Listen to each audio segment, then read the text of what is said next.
So I want to share with you what I call the kingdom keys for success. We are about to go through some crisis in this country and every country. Some of you will lose your job. Some of your business will collapse. Some of you will have downsizing and right sizing. Some of you will have problems trying to keep your house. And some of you are going to actually lose your capacity to generate income. And I've been sent here by God, perhaps just among the other leaders, to tell you, look, if you're going to make it through the crisis, you have to focus on management.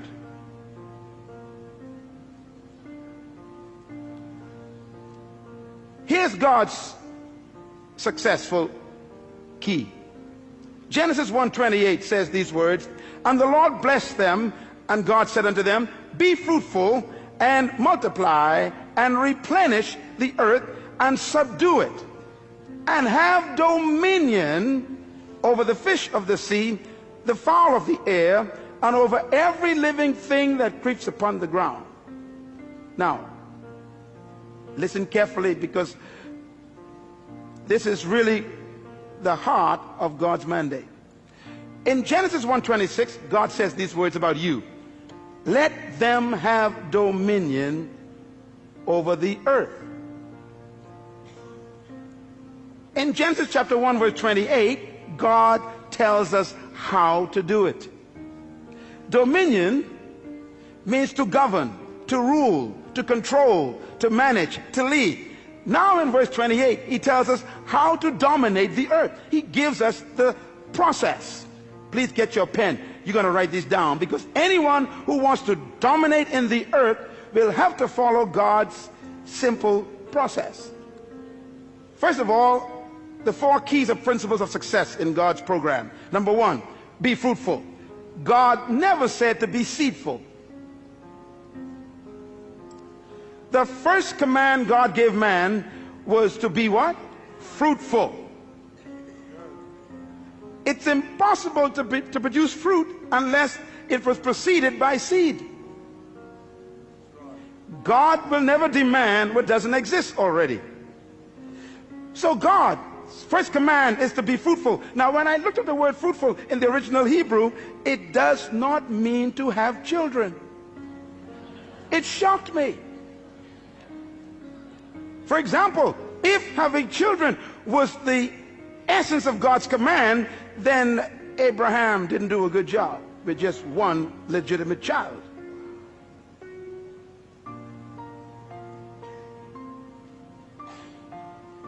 The word fruitful, write it down, it means productive.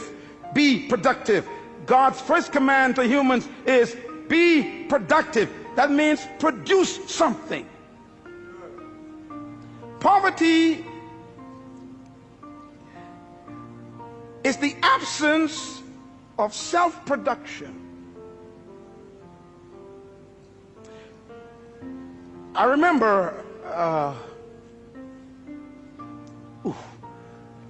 when Jesus was laying on the floor one day eating, a woman walked in. It was illegal for her to do that where men were eating at that time, and she stepped over Peter, James, and John, and she came to him, and she took this beautiful stone bottle, and she broke the top, and she poured this ointment over his body, and she began to rub it into his flesh and into his feet, and the scent filled the room. And right away the men knew this scent indicates a quality of ointment that was very expensive. Matter of fact, it was imported from Egypt. They knew it. It was used for embalming bodies. It cost $12,000 to $13,000 US in our day. That's why they said this is a year's wages in one bottle. And they complained to him and said, sir, why do you let this woman waste this precious money on your body? And Jesus said something very important. They said it could have been given to the poor. His answer was, the poor you always have with you. Now, when I looked at the word poor there, it shocked me. It doesn't mean those who lack. It means non-productive ones.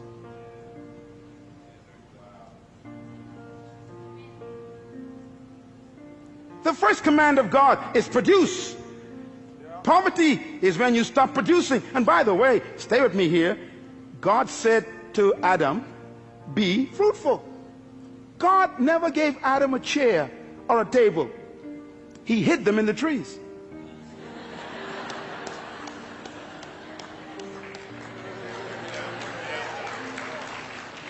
God never gave man shoes. He hid them in the cows. God never built a building before. He hid the buildings in the dirt, in the concrete. He hid the cars in the ore, in the mountains. Be fruitful. Be productive. The future of Australia is not in America or England. It's in Australia. The capacity to produce is right here. Poverty is a lack of creativity, not a lack of resources. There is no crisis except a crisis of creativity. No money has left the planet. No matter what they say around the world, no money went to the moon, no money went to Mars. It's all still here. And it will be attracted to creativity, because crisis creates creativity and innovation. It is those who are productive that will attract resources.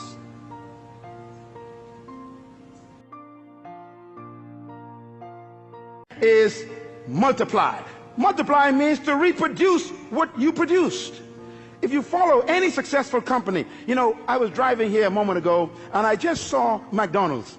And McDonald's is far away from its original headquarters in Orlando. And it's amazing, when you go to McDonald's in any part of the world, it's the same burger. McDonald's has discovered God's program more effectively than the church. First of all, you what? Produce. Everybody say produce. In other words, you produce something. You produce one good item. McDonald's produced a product called Big Mac. You cannot find the Mac anywhere else. That's their fruit. But having a good product, you will still die of starvation. A good idea doesn't make you wealthy or successful. You got to be able to move to stage number 2. Multiply. Reproduce it. McDonald's have to develop a system that can produce 1 billion burgers every single month. And it's the same Big Mac. In China, in Ukraine, in Mexico, it's the same burger. In the Bahamas, in Jamaica, in Trinidad, in London, it's the same burger. Why? They have learned to move God's second stage. They produce and then they reproduce. Every successful business on earth has stolen God's process, and only the church have missed it. That's why we're broke. Microsoft, Bill Gates produced one good fruit, and then he put the system in to multiply it. What you cannot reproduce will die. The third command of God is very important. He said replenish. Everybody say replenish. The word replenish means to distribute. You know, it's incredible. God's ideas are all business ideas. Why? You are a manager. No matter how good your product is, and no matter how many times you reproduce it, nothing can destroy a company faster than dead inventory. Come on, businessmen, talk to me. You can have the best product in the world in the warehouse and still die of starvation. You must move to the third level of success, and that is distribution. This church was not built by God just to become a good product. He wants to reproduce this 1,000 times in the city. And then he wants to distribute it to other nations of the world.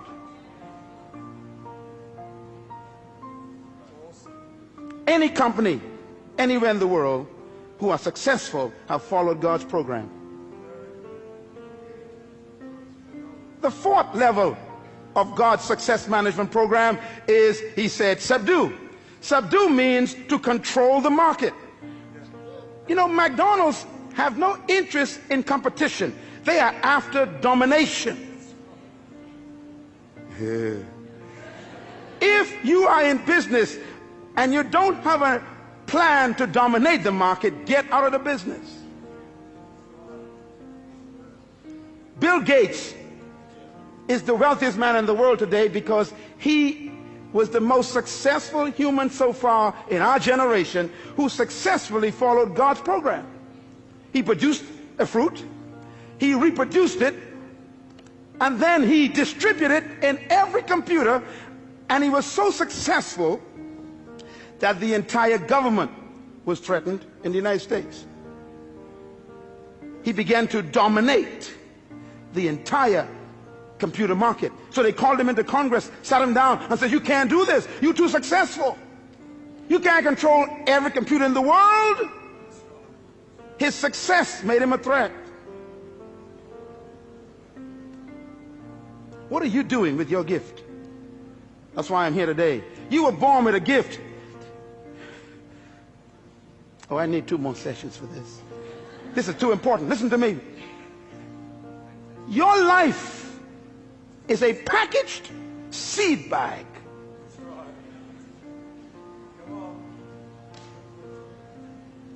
Subdue, control. And God says if you follow these 4 principles, be fruitful, produce your gift, your product, multiply, reproduce it, replenish, distribute it, subdue, control the market, the result will be dominion. Dominion, therefore, is not a pursuit, it's a result.